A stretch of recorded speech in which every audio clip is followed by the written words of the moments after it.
Fala pessoas, sejam muito bem-vindos. Esse é o meu podcast sobre filmes, séries e cultura pop em geral.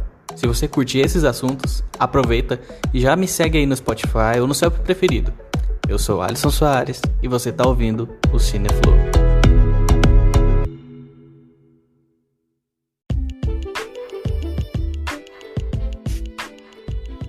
Olá para você aí desocupado que não tinha nada melhor para fazer e está aqui dedicando seu tempo para nos ouvir. Sejam bem-vindos para mais um episódio. Eu sou o Alisson Soares e você está ouvindo o Cineflow. Hoje eu vou falar um pouquinho sobre 3%, uma série original Netflix que foi encerrada na semana passada, fechando um arco de 4 temporadas. Mas antes de começar, sobre o que diabos é essa série?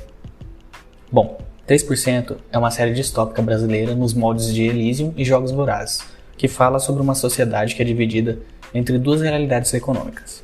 97% da população vive em condições de extrema opressão e desespero numa cidade desértica, com uma grande pobreza e praticamente zero recursos para sobreviver.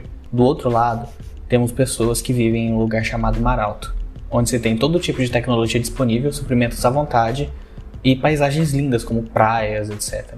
Aos 20 anos, 3% da população pobre tem a chance de conquistar um lugar na sociedade do Mar Alto, passando por uma disputa realizada por eles chamada de processo, que nada mais é que uma diversidade de provas que testam suas habilidades e seu caráter. Todo o restante da população está fadada a viver naquele mundo completamente destruído e movido pela miséria.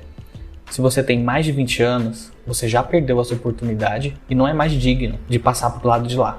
Se você passou no processo e tem filhos ou família, você deve largar tudo como se nunca tivesse existido aquilo na sua vida. Isso é 3%. E com o fim da série, eu fico me perguntando, será que isso é muito diferente do que a gente vive agora? Pare e pense um pouquinho. Isso é o que a gente vai falar um pouco no episódio de hoje. Vamos lá então. Antes de mais nada, eu acho que vale ressaltar que, por mais que eu tenha um carinho muito grande por essa série, eu não sou cego e sei que ela possui diversos problemas. Ela não é perfeita e sinceramente nem acho que ela tenta ser. O intuito pra mim aqui é levantar e dizer, olha gente, o Brasil também consegue fazer, tá? Acorda! Nós conseguimos fazer.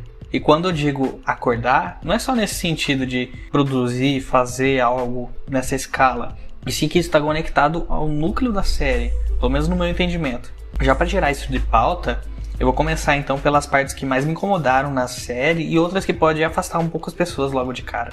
Vindo lá da primeira temporada, as atuações me incomodaram um pouco. Eu percebo que a série evoluiu muito em todos os aspectos conforme foi passando o tempo, desde lá de 2016, mas logo no início as atuações me incomodaram um pouco.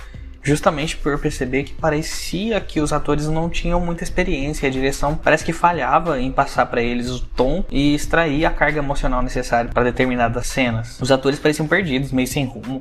Isso ficava bem aparente quando colocava o áudio dublado em inglês. A carga emocional, a entonação, a força, o grito de um choro eram bem mais fortes do que a pessoa que estava vivendo aquela cena de fato. Faltou uma direção um pouco mais firme, digamos. Mas tudo isso eu acho que fez parte de um aprendizado constante para todos os envolvidos ali. E ao mesmo tempo que isso me atrapalhou no começo, também achei que foi interessante acompanhar essa evolução, tanto da série, na direção, quanto na atuação. Dava a impressão que eu estava fazendo meio que parte ali daquela jornada. O figurino, eu acho que também poderia ter um cuidado melhor. Muitas vezes soa um pouco genérico, sabe? Talvez poderia ter ajudado mais na identidade geral da série. O roteiro tem uns diálogos assim, meu Deus do céu, umas atitudes de uns personagens meio bizarras que não fazem muito sentido com a jornada que ele foi tendo. Algumas cenas você pode soltar assim um what the fuck, no melhor estilo Cliff do Doom Patrol. Algumas coisas assim não fazem muito sentido. Nada que estraga a experiência, mas não dá pra deixar de notar. Tem os problemas de CGI ou efeitos digitais que às vezes pode te tirar da imersão da série por soar meio falso, sabe? Obviamente por ser uma série de TV e muito também porque isso é algo que ainda tá engatinhando no Brasil, né? Nós não temos grandes produções com computação gráfica sendo desenvolvidas aqui, muito menos há quase meia década atrás, né? Quando começaram a fazer a série. E outra, convenhamos que a dona Netflix não é bem conhecida por bons efeitos digitais, né? Com CGI. É só você ver o filme O Resgate, que foi feito pelo Chris Hemsworth, que faz o Thor. A cena que envolve uma explosão de um carro tem um efeito péssimo. Eu nunca entendo porque os diretores insistem em mudar o foco da cena justamente para onde tá aquele efeito ruim, ao invés de focar nos personagens ou mostrar o impacto daquela explosão de alguma outra forma. Eles querem focar justamente onde tá a explosão e que você sabe que o efeito não está ruim e escancarar para todo mundo. Olha como a gente gastou pouco. E um dos defeitos do filme é esse daqui. Eu nunca entendo por que os diretores fazem isso. Querendo ou não, 3% foi um tipo de experimento para Netflix, né? É uma aposta bem ousada, por sinal. É uma aposta que, ao meu ver, foi bem sucedida. Até porque, quem é perfeito, né? Eu acho assim que essa série marcou muito pro Brasil. E por mais que a gente não consiga enxergar isso, 3% foi muito importante para a indústria cinematográfica do Brasil. Até porque não é todo dia que tem uma empresa multinacional, gigantesca, apostando em uma ficção científica que demanda alta grana, com efeitos e história bem a cara de Hollywood, mas que ao mesmo tempo tem a essência daquele lugar, que no caso é o Brasil. Até porque, querendo ou não, aqui a gente só explora amplamente e com altos orçamentos as comédias. Todo gênero que é muito diferentão é sempre algo independente ou meio esquecido lá no churrasco que ninguém liga, sabe? Provavelmente por nossa própria cultura, que sempre tem um reflexo automático de ir caçando defeitos e achar todo o aspecto possível para odiar algum filme ou série só pelo fato de ser brasileiro. Nem tentam gostar. Simplesmente, é brasileiro, eu vou pular. Obviamente, isso não exclui as produções de terem defeitos também, né? E como eu falei, ninguém é perfeito. E a gente tem muita produção capenga aqui no Brasil também. Só que lá fora também tem. Tem muito filme péssimo. Se você é fã de terror, eu tenho certeza, você tá junto comigo, que a gente já assistiu muita merda nessa vida gringa. Mas o fato é que as produções daqui têm muito mais chance de fazer sucesso lá fora, em algum festival gringo, do que nos cinemas e no streaming daqui. Porque geralmente a gente vai acabar dando uma esnobada. Querendo ou não, o brasileiro é assim. A gente não tem muito o que fazer, a não ser que comece a mudar. E eu acho que 3% ajudou um pouco a mudar essa visão que a gente tinha, que o Brasil só sabe fazer comédia e nada mais presta. Até porque a gente anda tendo muitos filmes de terror interessantes nos últimos anos. Querendo ou não, 3% abriu uma porta que parecia que nunca seria aberta aqui no Brasil. Que é a de ter uma produção nossa, feita por uma equipe inteira de brasileiros, sendo mostrada lá fora, pra gringaiada toda, em 190 países, com 20 idiomas diferentes. E assim, apesar de lembrar Jogos Vorazes e um Divergente da Vida, vale lembrar que 3% é uma história que surgiu bem antes, lá em 2009, que foi feita pelo Pedro Aguilera, que é o cara que também comanda a série. A diferença é que os filmes foram aprovados primeiro, né? E demorou um tempo até a Netflix apostar nessa ideia aqui no Brasil.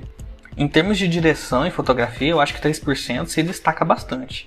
Apesar de não reinventar a moda com nada praticamente muito diferentão, tudo aqui é muito bem feito. Sinceramente, não difere muito do que a gente vê em outras séries da Netflix, tanto daqui quanto do lado de fora. Dependendo da pessoa, tem algumas cenas que dá até vontade de dar um pause assim e ficar olhando. Caraca! Eu vejo assim que a série é marcada por muitas primeiras vezes, sabe? É a primeira série brasileira da Netflix. Até onde eu vi, se não me engano, é o primeiro trabalho da atriz Vanessa Oliveira, que faz a Joana. É o primeiro grande blockbuster, entre aspas, digamos, daqui, que é distribuído no mundo inteiro, que fez sucesso, né? Até porque não é toda a série da Netflix que consegue chegar a 4 temporadas ou mesmo conseguir encerrar o seu arco da história. Muitas sequer passam da primeira temporada, então eu acho que isso é um mérito bem grande assim para 3%, até porque ninguém botava fé que isso ia dar certo, e acabou que deu. Mas além desse lado de pobre, rico, lado bom, lado mal, a série em si faz umas diversas analogias que você tem que prestar um pouquinho atenção ali para pegar, caso você seja meio desligado. Fala sobre clima, sobre política, sobre religião. A vida naquele lugar todo deserto, sem vida, mostra um futuro meio da Amazônia, sabe? Tipo, o que aconteceria com a Amazônia caso continuasse nesse ritmo que tá acontecendo? Então é meio que assim, o clima do lado pobre é uma desgraça. É super seco, a tempestade de areia destruindo tudo e assim vai. É muito exagerado, sabe? Mas ao mesmo tempo eu vejo que a série tenta mostrar assim, a gente tá caminhando pra isso, tá? Vamos acordar. Ainda dá tempo, sabe? Eles ainda acham um tempinho pra falar de religião cega e enfiar ali no meio da trama. É óbvio que pra algumas pessoas é muito importante acreditar em algo e ter uma fé. Tem algumas pessoas que realmente necessitam disso, ajudam as pessoas.